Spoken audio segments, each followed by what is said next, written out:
इसका पूरे विश्व की अर्थव्यवस्था पर, लोगों के जीवन पर बहुत ही विपरीत असर हो रहा है। इस युद्ध ने अप्रत्याशित चुनौतियां खड़ी कर दी हैं।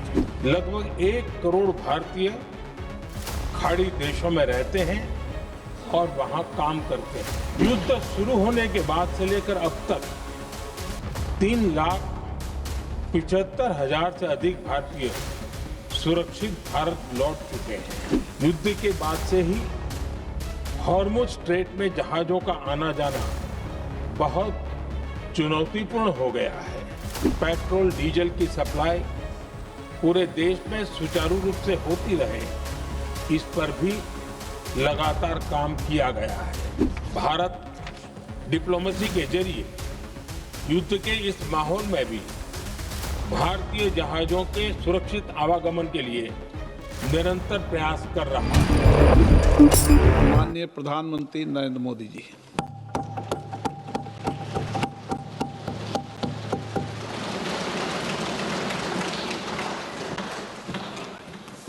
आदरणीय अध्यक्ष महोदय,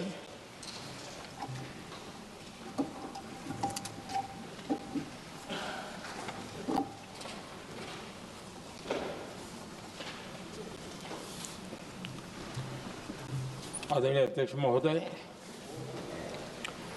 मैं इस सम्मानित सदन में पश्चिम एशिया में चल रहे संघर्ष और इसकी वजह से भारत के सामने आई चुनौतियों पर बात रखने के लिए उपस्थित हुआ हूं। इस समय पश्चिमी एशिया की हालत चिंताजनक है। बीते 2-3 हफ्तों में जयशंकर जी ने और हरदीप पुरी जी ने इस विषय पर सदन को जरूरी जानकारी दी है। अब इस संकट को 3 सप्ताह से ज्यादा हो रहा है। इसका पूरे विश्व की अर्थव्यवस्था पर, लोगों के जीवन पर बहुत ही विपरीत असर हो रहा है। इसलिए पूरी दुनिया इस संकट के जल्द से जल्द समाधान के लिए सभी पक्षों से आग्रह भी कर रही है। अध्यक्ष महोदय, भारत के सामने भी इस युद्ध ने अप्रत्याशित चुनौतियां खड़ी कर दी हैं। ये चुनौतियां आर्थिक भी हैं, नेशनल सिक्योरिटी से जुड़ी भी हैं और मानवीय भी है। युद्धरत और युद्ध से प्रभावित देशों के साथ भारत के व्यापक व्यापारिक रिश्ते हैं। जिस क्षेत्र में युद्ध हो रहा है वो दुनिया के दूसरे देशों के साथ हमारे व्यापार का भी एक महत्वपूर्ण रास्ता है। विशेष रूप से कच्चे तेल और गैस की हमारी जरूरतों का एक बड़ा हिस्सा यही क्षेत्र पूरा करता है। हमारे लिए ये रीजन एक और कारण से भी अहम है। लगभग 1 करोड़ भारतीय खाड़ी देशों में रहते हैं और वहां काम करते हैं। वहां समंदर में जो कमर्शियल शिप चलते हैं उनमें भारतीय क्रू मेंबर्स की संख्या भी बहुत अधिक है। ऐसे अलग अलग कारणों के चलते भारत की चिंताएं स्वाभाविक रूप से अधिक है। इसलिए ये आवश्यक है कि भारत की संसद से इस संकट को लेकर एक मत और एकजुट आवाज दुनिया में जाए।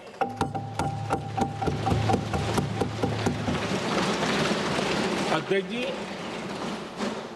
जब से ये युद्ध शुरू हुआ है तब से ही प्रभावित देशों में हर भारतीय को जरूरी मदद दी जा रही है। मैंने खुद पश्चिम एशिया के ज्यादातर देशों के राष्ट्राध्यक्षों के साथ 2 राउंड फोन पर बात की है। सभी ने भारतीयों की सुरक्षा का पूरा आश्वासन दिया है। दुर्भाग्य से इस दौरान कुछ लोगों की दुखद मृत्यु हुई है और कुछ घायल हुए हैं। ऐसे मुश्किल हालात में परिवारजनों को आवश्यक मदद दी जा रही है। जो घायल है उनका बेहतर इलाज सुनिश्चित कराया जा रहा है। अध्यक्ष जी, प्रभावित देशों में हमारे जितने भी मिशन हैं वो निरंतर भारतीयों की मदद करने में जुटे हैं। वहां काम करने वाले भारतीय हो या फिर जो टूरिस्ट वहां गए हैं, सभी को हर संभव मदद दी जा रही है। हमारे मिशन नियमित रूप से एडवाइजरी जारी कर रहे हैं। यहां भारत में और अन्य प्रभावित देशों में 24/7 कंट्रोल रूम और आपातकालीन हेल्पलाइन स्थापित की गई है। इनके माध्यम से सभी प्रभावितों को त्वरित जानकारी दी जा रही है। अध्यक्ष जी, संकट की स्थिति में देश विदेश में भारतीयों की सुरक्षा हमारी बहुत बड़ी प्राथमिकता रही है। युद्ध शुरू होने के बाद से लेकर अब तक 3,75,000 से अधिक भारतीय सुरक्षित भारत लौट चुके हैं। ईरान से ही अभी तक लगभग 1,000 भारतीय सुरक्षित वापस लौटे हैं। इनमें 700 से अधिक मेडिकल की पढ़ाई करने वाले युवा हैं। खाड़ी देशों में भारतीय स्कूलों में हजारों विद्यार्थी पढ़ते हैं। सीबीएसई ने ऐसे सभी भारतीय स्कूलों में होने वाली कक्षा 10वीं और 12वीं की निर्धारित परीक्षाओं को रद्द कर दिया है। इन बच्चों की पढ़ाई निर्बाध चलती रहे, इसके लिए सीबीएसई उचित कदम उठा रही है। यानी सरकार संवेदनशील भी है, सतर्क भी है और हर सहायता के लिए तत्पर भी है। माननीय अध्यक्ष जी, भारत में बड़ी मात्रा में कच्चा तेल, गैस और फर्टिलाइजर जैसी अनेक जरूरी चीजें हॉर्मुज स्ट्रेट के रास्ते से आती हैं। युद्ध के बाद से ही हॉर्मुज स्ट्रेट में जहाजों का आना जाना बहुत चुनौतीपूर्ण हो गया है।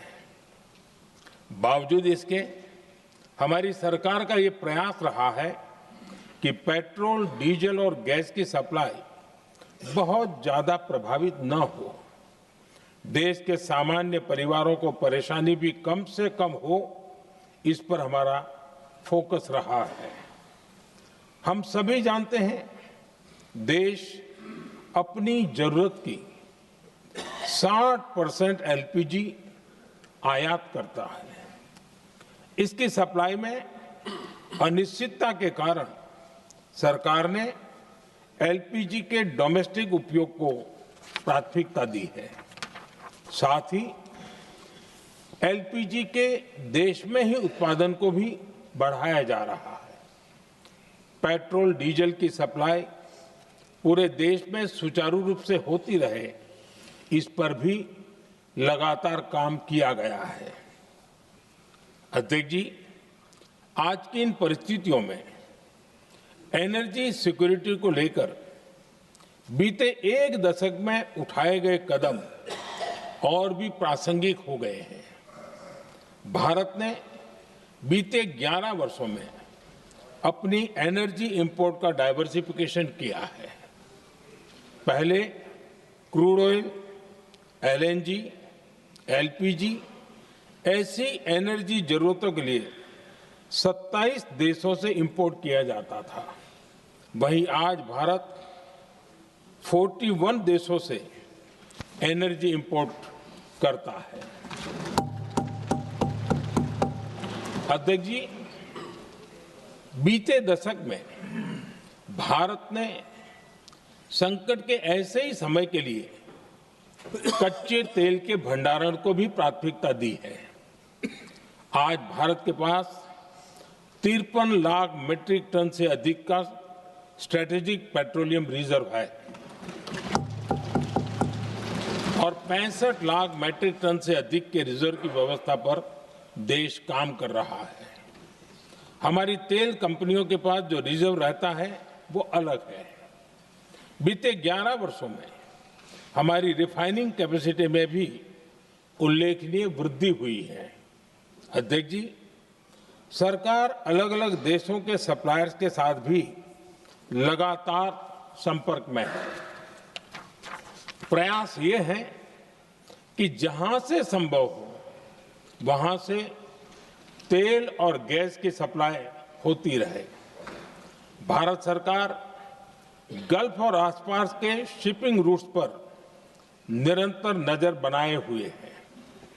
हमारा प्रयास है कि तेल हो, गैस हो, फर्टिलाइजर हो, ऐसे हर जरूरी सामान से जुड़े जहाज भारत तक सुरक्षित पहुंचे। हम अपने सभी वैश्विक सहयोगियों के साथ निरंतर संवाद कर रहे हैं ताकि हमारे मैरीटाइम कॉरिडोर सुरक्षित रहे। ऐसे प्रयासों के कारण बीते दिनों हॉर्मुज स्ट्रेट में फंसे हमारे कई जहाज भारत आए भी हैं। अध्यक्ष जी, संकट के इस समय में देश की एक और तैयारी भी बहुत काम आ रही है। पिछले 10-11 साल में इथेनॉल के उत्पादन और उसकी ब्लेंडिंग पर अभूतपूर्व काम हुआ है। एक दशक पहले तक देश में सिर्फ 1-1.5% इथेनॉल ब्लेंडिंग कैपेसिटी थी। आज हम पेट्रोल में 20% इथेनॉल ब्लेंडिंग के करीब पहुंच रहे हैं। इसके कारण प्रति वर्ष करीब 4.5 करोड़ बैरल कम ऑयल इंपोर्ट करना पड़ रहा है। ऐसे ही रेलवे के बिजलीकरण से भी बहुत बड़ा फायदा हो रहा है। अगर रेलवे का इतना बिजलीकरण न होता तो हर साल करीब 180 करोड़ लीटर डीजल अतिरिक्त लगता। ऐसे ही हमने मेट्रो का नेटवर्क बढ़ाया है। 2014 में जहां देश में मेट्रो नेटवर्क 250 किलोमीटर से भी कम था, आज ये बढ़कर करीब 1100 किलोमीटर हो गया है। हमने इलेक्ट्रिक मोबिलिटी पर बहुत अधिक बल दिया। केंद्र सरकार ने राज्यों को 15,000 इलेक्ट्रिक बसें चलाने के लिए दी हैं। आज जिस स्केल पर वैकल्पिक ईंधन पर काम हो रहा है, उससे भारत का भविष्य और सुरक्षित होगा।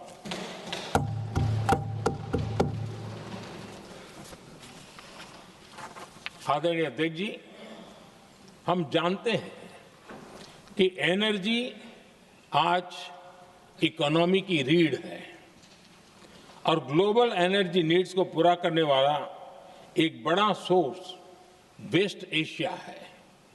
स्वाभाविक है कि दुनिया भर की अर्थव्यवस्था वर्तमान संकट से प्रभावित हो रही है और भारत पर इसका कम से कम दुष्प्रभाव हो, इसके लिए निरंतर प्रयास किए जा रहे हैं।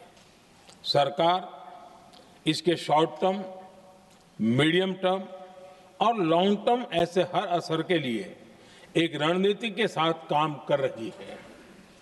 आज भारत की इकोनॉमी के फंडामेंटल्स मजबूत है। इससे भी देश को बहुत मदद मिली है। हम हर सेक्टर के स्टेक होल्डर्स के साथ चर्चा कर रहे हैं। जहां भी जरूरत है उस सेक्टर को आवश्यक सपोर्ट दिया जा रहा है। भारत सरकार ने एक इंटर मिनिस्ट्रियल ग्रुप भी बनाया है। ये ग्रुप हर रोज मिलता है और हमारे इंपोर्ट एक्सपोर्ट में आने वाली हर दिक्कत का आकलन करता है और ये ग्रुप आवश्यक समाधान पर भी निरंतर काम करता है। मुझे पूरा भरोसा है कि सरकार और इंडस्ट्री के साझा प्रयासों से हम परिस्थितियों का बेहतर सामना कर पाएंगे। माननीय अध्यक्ष जी, एक बड़ा सवाल ये है कि युद्ध का खेती पर क्या प्रभाव होगा। देश के किसानों ने हमारे अन्न के भंडार भर रखे हैं, इसलिए भारत के पास पर्याप्त खाद्यान्न है। हमारा ये भी प्रयास है कि खरीफ सीजन की ठीक से बुआई हो सके।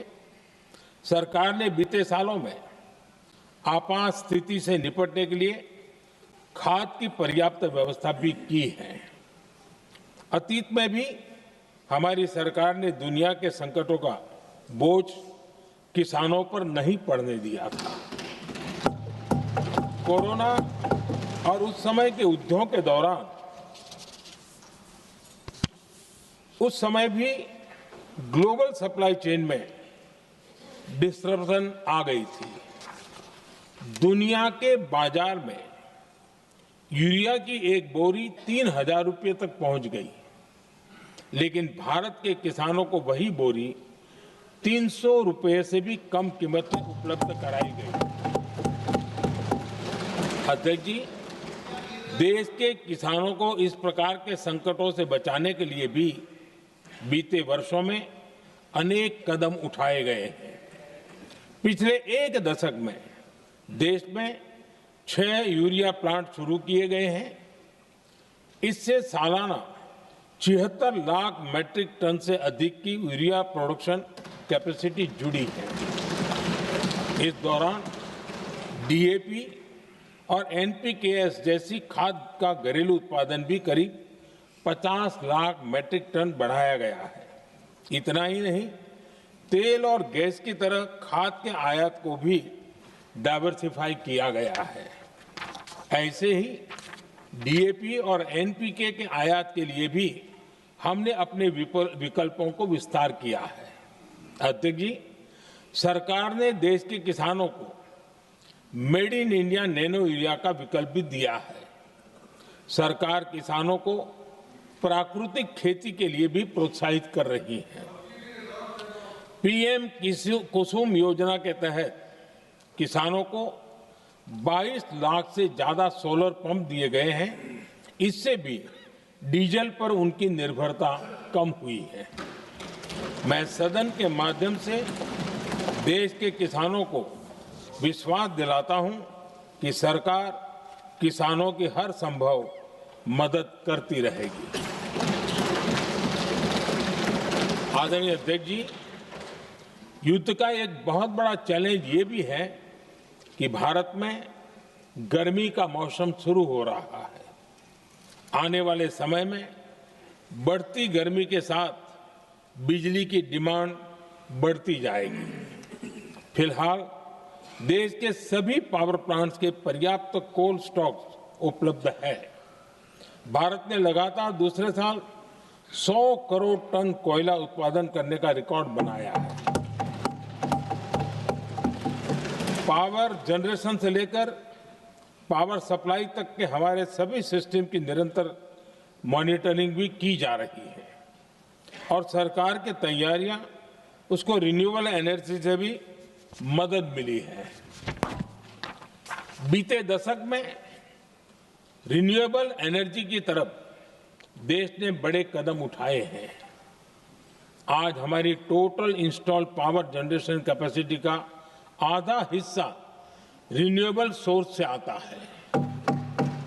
हमारी कुल रिन्यूएबल क्षमता आज 250 गीगावाट के ऐतिहासिक आंकड़े को पार कर गई है। बीते 11 वर्षों में देश ने अपनी सोलर पावर कैपेसिटी करीब 3 गीगावाट से बढ़ाकर 140 गीगावाट तक पहुंचाई है। बीते वर्षों में देश में करीब 40 लाख रूफटॉप सोलर लगे हैं। इसमें पीएम सूर्यघर मुफ्त बिजली योजना से भी लोगों को काफी मदद मिली है। गोवर्धन योजना के तहत देश में आज 200 कॉम्प्रेस्ड बायोगैस प्लांट भी काम करना शुरू कर चुके हैं। ये सारे प्रयास आज देश के बहुत काम आ रहे हैं। सरकार ने भविष्य की तैयारी और बढ़ाते हुए शांति एक्ट माध्यम से देश में न्यूक्लियर एनर्जी के उत्पादन को भी प्रोत्साहित किया है। कुछ ही दिन पहले small hydro power development scheme को भी हरी झंडी दी गई है, जिससे अगले 5 वर्षों में 1500 मेगावाट नई हाइड्रो पावर कैपेसिटी जोड़ी जाएगी। आदरणीय अध्यक्ष जी, जहां तक डिप्लोमेसी की बात है, भारत की भूमिका स्पष्ट है। शुरुआत से ही हमने इस संघर्ष को लेकर अपनी गहरी चिंता व्यक्त की है। मैंने स्वयं भी पश्चिम एशिया की सभी संबंधित नेताओं से बातचीत की है। मैंने सभी से तनाव को कम करने और इस संघर्ष को खत्म करने का आग्रह किया है। भारत ने नागरिकों, एनर्जी और ट्रांसपोर्ट से जुड़े इंफ्रास्ट्रक्चर पर हमलों का विरोध किया है। कमर्शियल जहाजों पर हमला और हॉर्मुज स्ट्रेट जैसे अंतर्राष्ट्रीय जलमार्ग में रुकावट अस्वीकार्य है। भारत डिप्लोमेसी के जरिए युद्ध के इस माहौल में भी भारतीय जहाजों के सुरक्षित आवागमन के लिए निरंतर प्रयास कर रहा है। अध्यक्ष महोदय, भारत हमेशा से ही मानवता के हित में और शांति के पक्ष में अपनी आवाज उठाता रहा है। मैं फिर कहूंगा कि बातचीत और कूटनीति ही इस समस्या का समाधान है। हमारे हर प्रयास तनाव को कम करने, इस संघर्ष को समाप्त करने के लिए है। इस युद्ध में किसी के भी जीवन पर संकट मानवता के हित में नहीं है। इसलिए भारत का प्रयास सभी पक्षों को जल्द से जल्द शांतिपूर्ण समाधान के लिए प्रोत्साहित करने का है। अध्यक्ष जी, जब ऐसे संकट आते हैं तो कुछ तत्व इसका गलत फायदा उठाने की कोशिश भी करते हैं। इसलिए कानून व्यवस्था सुनिश्चित करने वाली सभी एजेंसियों को अलर्ट पर रखा गया है। कोस्टल सिक्योरिटी हो, बॉर्डर सिक्योरिटी हो, साइबर सिक्योरिटी हो, स्ट्रेटेजिक इंस्टॉलेशंस हो, सबकी सुरक्षा को और मजबूत किया जा रहा है। अध्यक्ष जी, इस युद्ध के कारण दुनिया में जो कठिन हालात बने हैं, उनका प्रभाव लंबे समय तक बने रहने की आशंका है। इसलिए हमें तैयार रहना होगा, हमें एकजुट रहना होगा।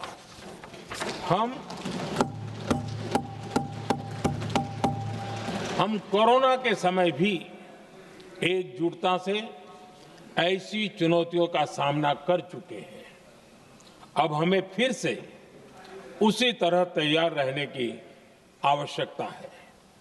धीरज के साथ, संयम के साथ, शांत मन से हमें हर चुनौती का मुकाबला करना है। और यही हमारी पहचान है, यही हमारी ताकत है। और हां, हमें बहुत सावधान और सतर्क भी रहना है। हालात का फायदा उठाने वाले झूठ फैलाने का प्रयास करेंगे, ऐसे लोगों की कोशिशों को सफल नहीं होने देना है। मैं देश की सभी राज्य सरकारों से भी इस सदन के माध्यम से आग्रह करूंगा, ऐसे समय में कालाबाजारी करने वाले, जमाखोरी करने वाले एक्टिव हो जाते हैं। इसके लिए कड़ी मॉनिटरिंग जरूरी है।